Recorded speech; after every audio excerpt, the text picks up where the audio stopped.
స్వేచ్ఛ ఉందంటే ఏడైనా కూర్చోవచ్చు, ఎప్పుడైనా ఏం కావాలన్నా ధరణి పోర్టల్కి వెళ్ళిపోయి మహేశ్వర్ రెడ్డి గారి పేరు మీద ఉన్న భూమిని శంకర్ గారి పేరు మీదకి మార్చవచ్చు, శంకర్ గారి పేరు మీద ఉన్న భూమి రేవంత్ రెడ్డి పేరు మీదకి మార్చవచ్చు, 30 ఎకరాలు ఉన్న భూమిని 3 ఎకరాలు చేయొచ్చు, 3 ఎకరాలు ఉన్న భూమిని 3 గుంటలు చేయొచ్చు.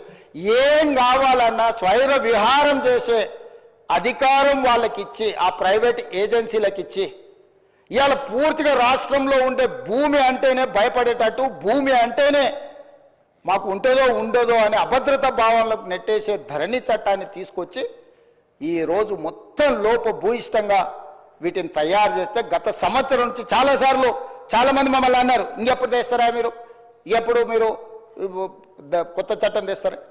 అధ్యక్ష, అవగాహన చేసుకోవడానికి కూడా సమయం కావాలి అధ్యక్ష. ఇవాళ ఇంత కీలకమైన ఇంత ప్రతిష్టాత్మకమైన భూభారతి 2024 చట్టం సభలోకి వచ్చినప్పుడు ప్రధాన ప్రతిపక్షం బాధ్యత ఏంది అధ్యక్ష? ధరణి నిజంగా అద్భుతమే అయితే భూభారతి లోపభూయిష్టమో రాజకీయ కారణాల చేత వెళ్ళి ప్రభుత్వం ప్రవేశపెడితే మమ్మల్ని అడగాలి, మమ్మల్ని కడగాలి, మమ్మల్ని అన్ని రకాలుగా నిలదీయాలి కదా అధ్యక్ష. ప్రతిపక్ష నాయకుడు వారు సభలోకి రావాలి కదా.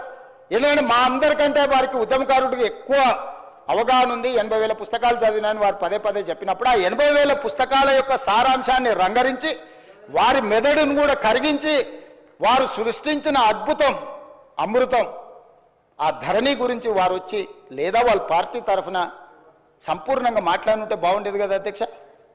అది ఈ మాట్లాడితే ఈ భూభారతి మీద చర్చ జరిగితే వాళ్ళ భూభాగవతం బయటపడుతుంది, వాళ్ళ బండారం బయటపడుతుంది.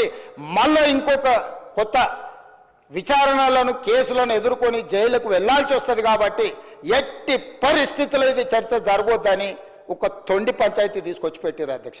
అధ్యక్ష, బీఎస్సీ జరిగింది, బిజినెస్ అడ్వైజరీ కమిటీ మీటింగ్ తమరి నాయకత్వంలో జరిగింది. మేము అందరం కూడా వచ్చినాం. గంటల కొద్దీ మాట్లాడినాం. ఆ రోజు 9 అంశాలతో కూడుకున్న రిప్రజెంటేషన్ వాళ్ళు తీసుకొచ్చి మీకు ఇచ్చిండ్రు అధ్యక్ష. ఈ అంశాల మీద మేము చర్చించాలనుకుంటున్నాం, వీటిని తీసుకెళ్ళండి. 9లో ఈ ఫార్ములా కార్ రేసింగ్ గురించి అడిగినరా అధ్యక్ష? ప్రస్తావన తీసుకొచ్చిరా? పోని వాళ్ళు ఈరోజు ఏమాదం తెస్తారు, ఎఫ్ఐఆర్ 2 రోజుల కింద అయింది కాబట్టి మాకు ముందు తెలియదు. అధ్యక్ష, 2023 డిసెంబర్ నుంచి డిసెంబర్ 7 తారీఖు మా ప్రభుత్వం ఏర్పాటు చేసి నేను బాధ్యత తీసుకున్న రోజు 3-4 రోజుల తర్వాత ఆ ఎఫ్ఈఓ సంబంధించిన ప్రతినిధి నా దగ్గరకు వచ్చి గతంలో మేము కేటీఆర్తో ఈ రకమైన ఒప్పందాలు చేసుకున్నాం, మాకు లావాదేవీలు ఉన్నాయి, మాకు వ్యవహారం ఉంది, దీన్ని కొనసాగించాలని నా దగ్గరకు వచ్చిన అధ్యక్ష. ఇప్పటి దగ్గర అక్కడ ఫోటో ప్రదర్శిస్తూ అఫీషియల్గా చీఫ్ మినిస్టర్గా నేను అపాయింట్మెంట్ ఇచ్చిన అధ్యక్ష. ఏ సంస్థ అయినా ఏ వ్యక్తి అయినా ఈ రాష్ట్రంలో పెట్టుబడులు పెట్టుంటే ఈ రాష్ట్రంలో ఏదైనా అంశం ప్రస్తావించదలుచుకుంటే ఫ్రీగా ప్రజలకు ప్రజా దర్బార్ నిర్వహించిన అధ్యక్ష. ధూల్పేటలో గుడంబ అమ్ముకునేటోడు కావచ్చు, లేదా ఇంకెక్కడైనా ఏదైనా నేరంలో ఇరుక్కున్న ఆరోపణలు ఎదుర్కొంటున్నాడు కావచ్చు, ముఖ్యమంత్రి నా దగ్గర వచ్చి చెప్పుకునే స్వేచ్ఛ ఇచ్చిన అధ్యక్ష.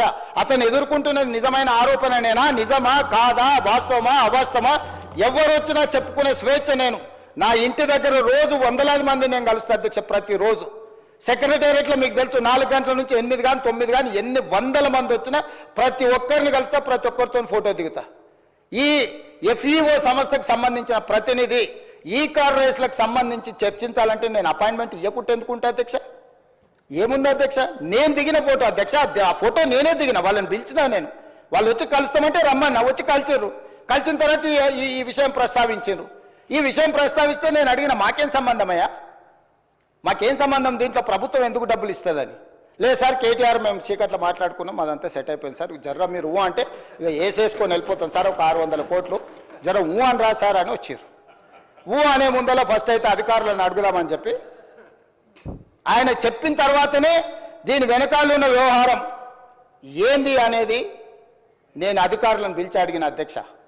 ఆ ప్రతినిధి వచ్చి నన్ను కలిసి నువ్వు అని అడగకపోతే నా దృష్టికి ఇంత తొందరగా వస్తుండేనో రాకపోతున్నా నాకు తెలియదు అధ్యక్ష. నేను ఎందుకు పూర్తి వివరాలు ఇక్కడ చర్చిస్తలేనంటే, 1 ఏసీబీ విచారణ చేస్తుంది, కేసు అయింది. 2 హైకోర్టులో కేటీఆర్ గారు వెళ్ళారు. ఈ 2 శాఖలు నా దగ్గరనే ఉన్నాయి. ఒక శాఖ ఎంఏయుడి హెచ్ఎండిఏ నా దగ్గరనే ఉంది, పోలీస్ శాఖ నా దగ్గరనే ఉంది, విచారణ చేసే శాఖ కూడా నా దగ్గరనే ఉంది. నేను ముఖ్యమంత్రికి సభలో దీంట్లో ఎక్కువ తక్కువ వివరాలు మాట్లాడితే విచారణ అధికారులు దీనికి ప్రభావితానికి లోనయ్యి నా మీద కక్షాపూరితంగా వ్యవహరిస్తుందని తారక రామారావు గారు ఈ అంశాన్ని కోర్టుల అడ్వాంటేజ్ వాడుకుంటాడు అని చెప్పి నేను ఎక్కువ వివరాలు మాట్లాడతలేను అధ్యక్ష. నేను స్పష్టంగా చెప్పదలుచుకున్నా అధ్యక్ష, 2023 డిసెంబర్, నాకు తారీఖు సరిగ్గా గుర్తులేదు, నేను ఆ డేట్లన్నీ తీసిస్తాను. 2023 డిసెంబర్ నుంచి 2024 డిసెంబర్ ఏసీబీ ఎఫ్ఐఆర్ చేసే వరకు క్రొనాలజికల్గా జరిగిన అన్ని వివరాలను తొందరలోనే నేను అందరి ప్రజలకు వివరిస్తా.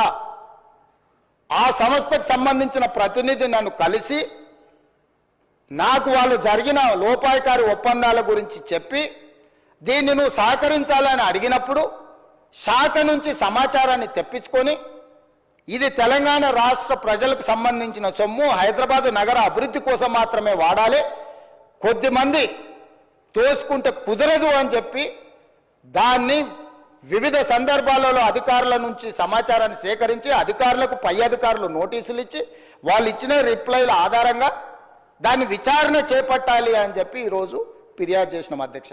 సంవత్సరం నుంచి నానుతున్న సబ్జెక్టు, సంవత్సరం నుంచి పత్రికలలో రాస్తున్న సబ్జెక్టు, సంవత్సరం నుంచి టీవీలలో పేపర్లలో చర్చ జరుగుతున్న సబ్జెక్టు. 4 సమావేశాలు జరిగినాయి అధ్యక్ష. మన ప్రభుత్వం వచ్చినాక తమరి నేతృత్వంలోని తమరు స్పీకర్ అయిన తర్వాత ఈ శాసనసభ సమావేశం ఒక్కసారి కాదు 4 సార్లు జరిగింది అధ్యక్ష.